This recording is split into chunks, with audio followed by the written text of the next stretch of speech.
देखिए भैया, एगो हनुमान जी के बड़ी सुंदर खड़ा लय में पूर्वी गावे जा रहल बानी। अगर कुछ त्रुटि हो जाए तो घर के लड़का समझ के माफ करे के बा। का कहे के बा? और किरौर में भरल बा गुनवा,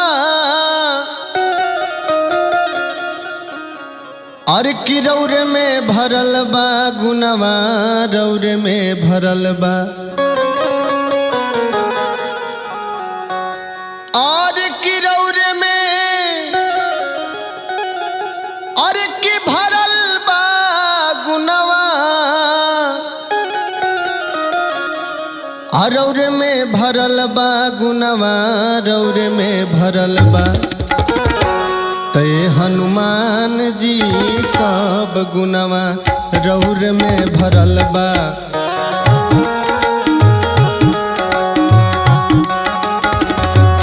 ए हनुमान जी सब गुनवा रौर में भरल बा।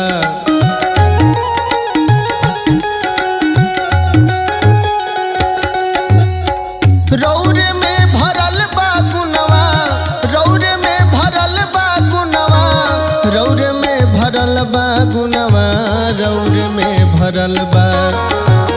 रौर में भरल बा गुनवा, रौर में भरल बा गुनवा, रौर में भरल बा। हे हनुमान जी सब गुनवा रौर में भरल बा।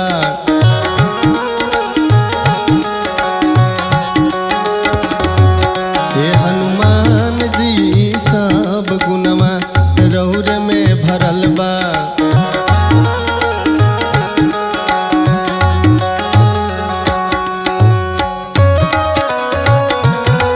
जय हो।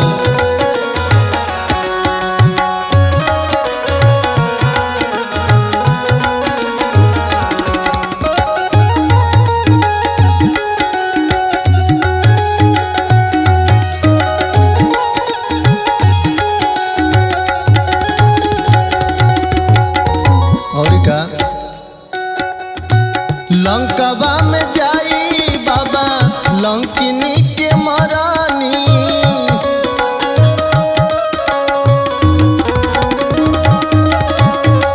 रावण रंग बजावा के पीछा छोड़वानी।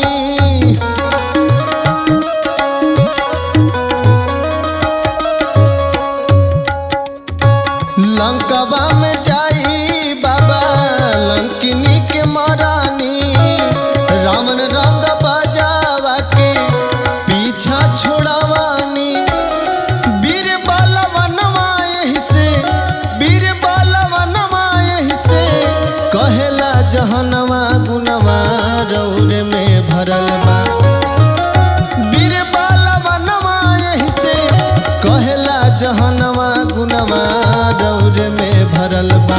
हे हनुमान जी सब गुनवा रौर में भरल बा।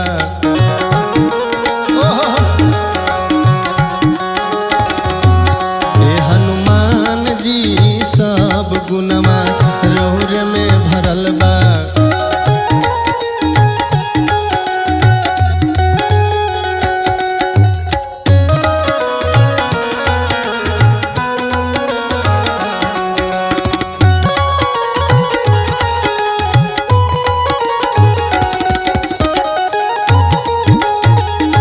क्या बात है?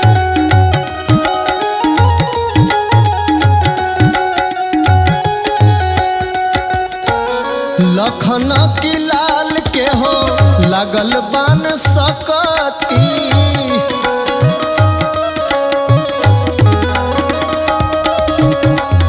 रउआ दिखाई दिहनी राम जी के भगती।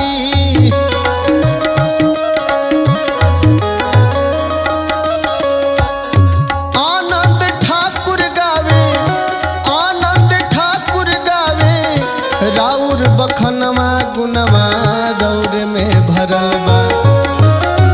आनंद ठाकुर गावे, राउर बखनवा गुनवा रौर में भरल बा हे हनुमान जी सब गुनवा रौर में भरल बा।